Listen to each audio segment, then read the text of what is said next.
మీ బట్టలకి సాఫ్టింగ్ ప్రొటెక్షన్ ఇచ్చే సరైన ప్రొడక్ట్ ఎలిమ్ ఫ్యాబ్రిక్ కండిషనర్.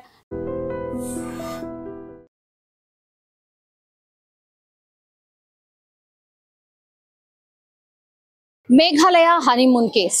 యాక్చువల్లీ ఇండోర్ కి సంబంధించిన కపుల్ మేఘాలయ హనీమూన్ కి వెళ్ళినప్పుడు జరిగినటువంటి ఇన్సిడెంట్స్, అట్లాగే రోజుకొక ట్విస్ట్ లాగా ఈ కేసు మారిపోయింది. మనకు తెలుసు, రాజా రఘువంశిని సోనం చంపింది ఆమెనే, నేనే చంపినట్టుగా ఆమెనే ఒప్పుకున్నటువంటి పరిస్థితి.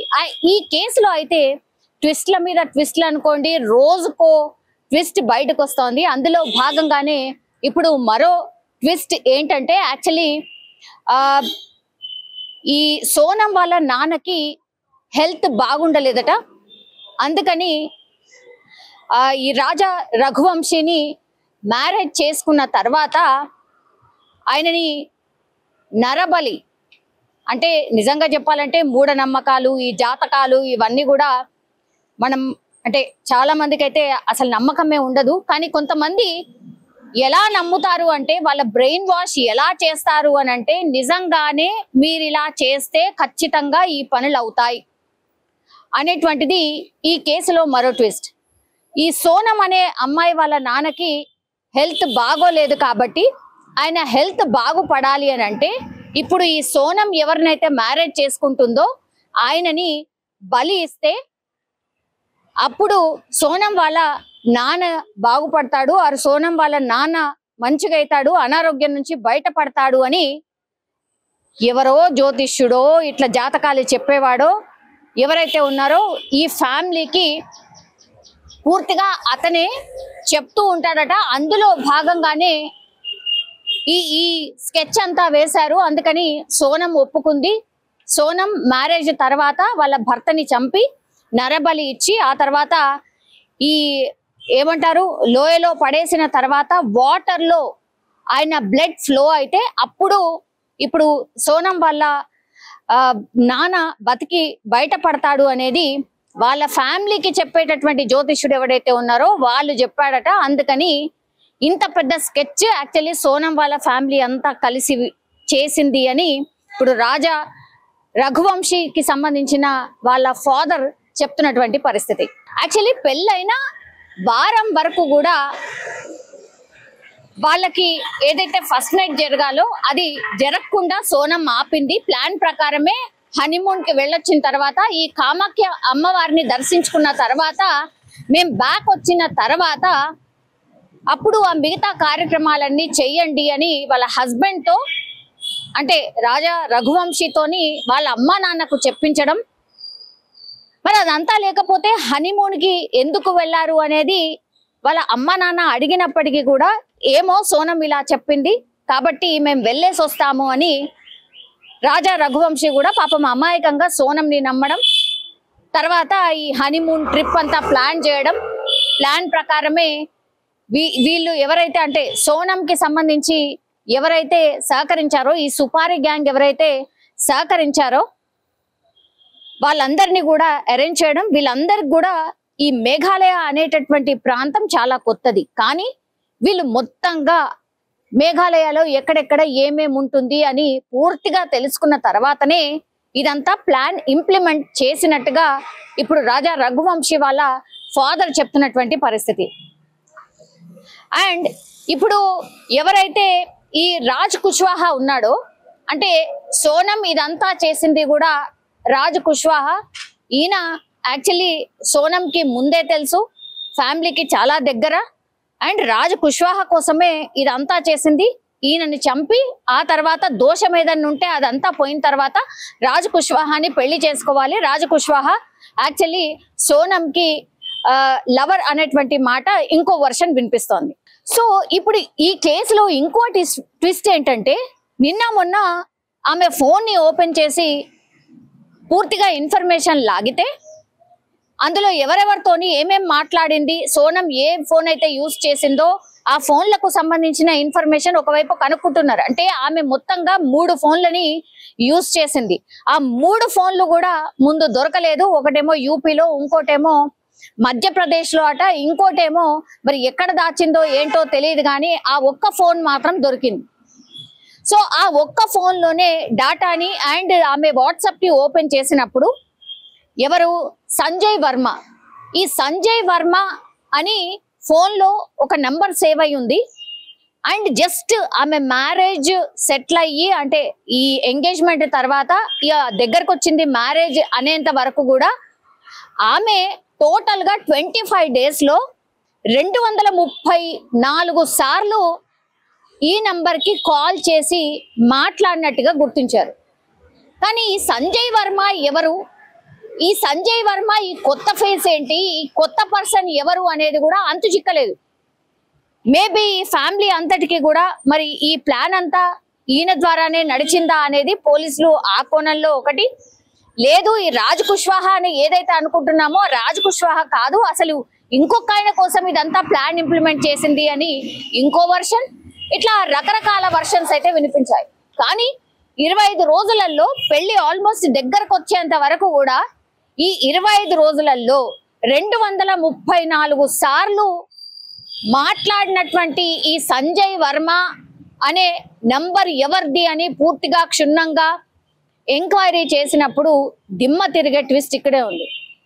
ఈ రాజ్ కుష్వాహా ఎవరైతే ఉన్నారో ఈ రాజ్ కుష్వాహా అతన్నే ఈ సంజయ్ వర్మ అనే పేరు సేవ్ చేసుకొని, అంటే రాజ్ కుష్వాహా కాకుండా సంజయ్ వర్మగా ఫోన్ లో నంబర్ సేవ్ చేసుకొని రాజ్ కుష్వాహాతోనే సోనం మాట్లాడినట్టుగా పోలీసులు ఈ రోజు నిర్ధారించినటువంటి పరిస్థితి. బాబోయ్, ఈ కేసులో అసలు ఎంత భయంకరమైన ట్విస్టులు ఉన్నాయంటే ఘోరం అన్నమాట. అసలు మనిషి అనేవాడు ఇట్లాంటి ఆలోచననే చెయ్యరు. ఇంత దారుణంగా ఈ సోనం అనే పర్సన్ అలా నాన్న అనారోగ్యం ఉంది కాబట్టి బాగుపడతాడు వాళ్ళ హస్బెండ్ ని చంపితే అని ఆ సానుభూతితోని ఇప్పుడు రాజ్ కుష్వాహా పెళ్లి చేసుకోవడానికి రెడీ ఉంటాడు కాబట్టి రాజ్ కుష్వాహాని పెళ్లి చేసుకోవచ్చు అని ఇట్లా రకరకాలుగా ఏదో పిచ్చి పిచ్చిగా ఏదో ఇప్పుడు పోలీస్ ఇన్వెస్టిగేషన్ లో రకరకాల వర్షన్స్ చెప్తూ ఉన్నారు. ఇప్పుడు మొన్న రాజా రఘువంశీ ఎవరైతే ఉన్నారో రాజా రఘువంశీకి సంబంధించిన ఫ్యామిలీ మెంబర్స్ ని వెళ్ళి ఈ సోనం వాళ్ళ బ్రదర్ కలిసి ఏడ్చి మా చెల్లి ఒకవేళ తప్పు చేసి ఉంటే ఆమెని శిక్షించాల్సిందే, ఉరి తీయాల్సిందే అని బోరన విలిపించి వాళ్ళ అమ్మా నాన్న దగ్గరికి పోయి పెద్ద సానుభూతి నటించొచ్చిండు. కానీ ఈ కేసు లోతులోకి వెళ్ళిన కొద్దిగా అసలు సోనం వాళ్ళ ఫ్యామిలీ మొత్తంగా కూడా ఈ కేసులో ఇన్వాల్వ్ అయిందా, సోనం వాళ్ళ ఫ్యామిలీ మొత్తము ఈ రాజా రఘువంశీకి సంబంధించిన ఫ్యామిలీ గురించి మొత్తం తెలుసుకునే మంచి వాళ్ళు అండ్ ఈ జ్యోతిష్యులు ఎవరైతే ఉన్నారో ఈ జ్యోతిష్యుడు అనేటోడు ఎవరైతే ఉన్నారో ఆయన చెప్పిన దాని ప్రకారమే ఇవన్నీ కూడా రాజా రఘువంశీలో మ్యాచ్ అయ్యాయి. కాబట్టి ఆయన చాలా సిన్సియర్ పర్సన్, ఆయనకి ఎట్లాంటి చెడు అలవాట్లు లేవు, అట్లాగే ఏ అమ్మాయితో ఎఫ్ఐఆర్ లేదు, ఇట్లా ఇవన్నీ తెలుసుకున్న తర్వాతనే ఇతనైతేనే కరెక్ట్, నీ జాతకం ప్రకారం కావచ్చు, లేదంటే మీ ఫ్యామిలీ బాగుపడాలని కావచ్చు, లేదంటే మీ నాన్న బాగుపడాలంటే కావచ్చు, ఇవన్నీ చెయ్యాలంటే ఇతన్ని మీరు నరబలి చెయ్యాల్సిందే అని ఈ జ్యోతిష్యుడు చెప్పడం, ఆ తర్వాత ఆ మాటలు విని ఈ ప్లాన్ అంతా సోనం వాళ్ళ ఫ్యామిలీ మొత్తంగా ఇన్వాల్వ్ అయి చేసినట్టుగా ఇప్పుడు ఈ కేసు అట్లనే కనిపిస్తుంది. అట్లాగే రాజా రఘువంశీకి సంబంధించిన ఫాదర్ కూడా ఇదే వ్యక్తపరుస్తున్నాడు. ఈ జాతకాలు పెళ్లి సెటిల్ అయిన తర్వాత కూడా జాతకాలు కావచ్చు, లేకపోతే మా ఆచారంలో ఇలానే ఉంది అని, మా ఆచారంలో ఇట్లానే చేయాలని చాలా అంటే చాలా పట్టుబట్టి మరీ అట్లాంటివి చేయించరు. అందుకనే మాకిప్పుడు వీళ్ళు ఒక్కొక్క విషయాన్ని చెప్పిన దాన్ని బట్టి మేము కేసుకి సంబంధించి చూసినప్పుడు పూర్తిగా అన్ని మ్యాచ్ అవుతున్నాయి. కాబట్టి వీళ్ళ ప్లాన్ ప్రకారమే ఈ ఫ్యామిలీ అంతా మా బిడ్డను దగ్గరుండి వీళ్ళంతా చంపించారు అనేది కూడా ఇప్పుడు రాజా రఘువంశీ వాళ్ళ ఫాదర్ అయితే చెప్తున్నటువంటి పరిస్థితి అయితే కనిపిస్తోంది. సీన్ రీకన్స్ట్రక్షన్ జరిగింది పూర్తిగా మేఘాలయలో, అట్లాగే వీరు తిరిగినటువంటి ప్రాంతాల్లో ఎక్కడైతే రాజా రఘువంశీని ఎక్కడైతే మర్డర్ చేశారో అక్కడ గొడ్డలతోని కావచ్చు, కత్తులతోని కావచ్చు, ఆయనని 3 సార్ల పొడిచి చంపినట్టుగా పోలీసులు నిర్ధారించినటువంటి పరిస్థితి. అదంతా కూడా కళ్ళప్పగించి రాజా రఘువంశీని చంపేటప్పుడు సోనం అక్కడే ఉంది, మొత్తం ఆయనను కత్తిపోట్లకు గురి చేసిన తర్వాత ఆ తర్వాత లోయల పడేసేంత వరకు కూడా సోనం అక్కడే ఉండి నిల్చొని చూసింది, తన భర్తను చంపేటప్పుడు అక్కడే నిల్చొని చూసింది అని పోలీసుల విచారణలో సోనం కావచ్చు, లేకపోతే ఈ నిందితులు విశాల్ కావచ్చు, రాజ్ కుష్వాహా, ఆకాష్ అండ్ ఆనంద్ వీళ్ళందరూ కూడా కన్ఫెస్ చేసినట్టుగా పోలీసులు అయితే చెప్తున్నటువంటి పరిస్థితి అయితే కనిపిస్తోంది. సో ఇదంతటికీ కూడా సూత్రధారి ఏంటి అని అంటే సోనం ప్లాన్ ప్రకారమే ఆర్ సోనం వాళ్ళ ఫ్యామిలీ పూర్తిగా ప్లాన్ ప్రకారమే ఇదంతా చేసింది. ఆ తర్వాత రాజ్ కుష్వాహా ఎట్లాగో పెళ్లి చేసుకుంటాడు మా అమ్మాయిని కాబట్టి సానుభూతి పరంగా సొసైటీలో కూడా ఎవరు కూడా ఏమనుకోరు, ఫస్ట్ భర్త చనిపోయిండు కాబట్టి ఇగో ఈ రాజ్ కుష్వాహా ముందుకొచ్చి పెళ్లి చేసుకున్నాడు అని ప్రొజెక్ట్ చేయొచ్చు. అట్లాగే మా ఫ్యామిలీకి ఉన్నటువంటి ప్రాబ్లమ్స్ అనుకోండి, లేదంటే సోనం వాళ్ళ నాన్న ఆరోగ్యం బాగోదు కాబట్టి ఆ సోనం వాళ్ళ నాన్న ఆరోగ్యం బాగైపోతుంది కాబట్టి బలైపోతే బలైపోయింది, ఎవరు రాజా రఘువంశీ ఫ్యామిలీ బలైపోతే బలైపోయింది, మాకేంటి, మా ఫ్యామిలీ మాత్రం అన్ని విధాలా బాగుపడుతుంది అనుకున్న తర్వాతనే ఈ స్కెచ్ అంతా వేసినట్టుగా ఇప్పుడు రాజా రఘువంశీకి సంబంధించిన ఫ్యామిలీ అయితే చెప్తున్నటువంటి పరిస్థితి కనిపిస్తోంది. వీళ్ళందరికీ కూడా నార్కో టెస్టులు చెయ్యండి, అయితేనే నిజాలన్నీ కూడా బయటకు వస్తాయి, లేకపోతే వీళ్ళు చేసినటువంటి పాపం అంతా ఇంత కాదు, మా బాబుని ఒట్టిగా బలిచ్చిండ్రు, ఈ మూఢనమ్మకాలేంది, అసలు క్షుద్ర పూజలేంది, కామాఖ్య అమ్మవారి దగ్గరికి ఇప్పుడు రాజా రఘువంశిని చూపించిన తర్వాత ఇగో అమ్మ ఇగో మేము బలియబోతుంది ఇదే అనేటువంటిది అమ్మ దగ్గరగా చూపించిన తర్వాత అప్పుడు అతన్ని ఆ లోయర్ దగ్గరికి తీసుకువెళ్ళి వీళ్ళు ఇంప్లిమెంట్ చేసిన వీరు అనుకున్నటువంటి ప్లాన్ ప్రకారమే ముగ్గురుతోని చంపించి ఆ తర్వాత లోయలో పడేసినటువంటి పరిస్థితి కనిపిస్తోంది. ఆ తర్వాత కేసుకి సంబంధించి అన్ని విషయాలైతే మనకు తెలిసిందే. ఎందుకంటే 23వ తారీఖున మర్డర్ జరిగితే 2వ తారీఖున మే 23న మర్డర్ జరిగితే జూన్ 2వ తారీఖున రాజా రఘువంశీకి సంబంధించిన ఎక్కడైతే చనిపోయి డెడ్ బాడీ పడిందో అక్కడ ఆయన డెడ్ బాడీని కనుక్కోవడం అయితే జరిగింది. తర్వాత ఇప్పుడు నేను చెప్పిన నిందితులు ఎవరైతే ఉన్నారో వాళ్ళు పట్టుబడ్డం, దెన్ దాని తర్వాత ఒక 1 వీక్ తర్వాత ఇప్పుడు సోనం యూపీలో దొరకడం. సో ఇదంతా కూడా చూస్తుంటే పక్కాగా ప్లాన్ ప్రకారమే వీళ్ళందరూ అనుకునే కూడబలుక్కునే ఈ ఫ్యామిలీ మొత్తం అనుకునే మా కొడుకును చంపేసింది అనే వర్షన్ ఇప్పుడు రాజా రఘువంశీకి సంబంధించిన పేరెంట్స్ అయితే వినిపిస్తున్నారు.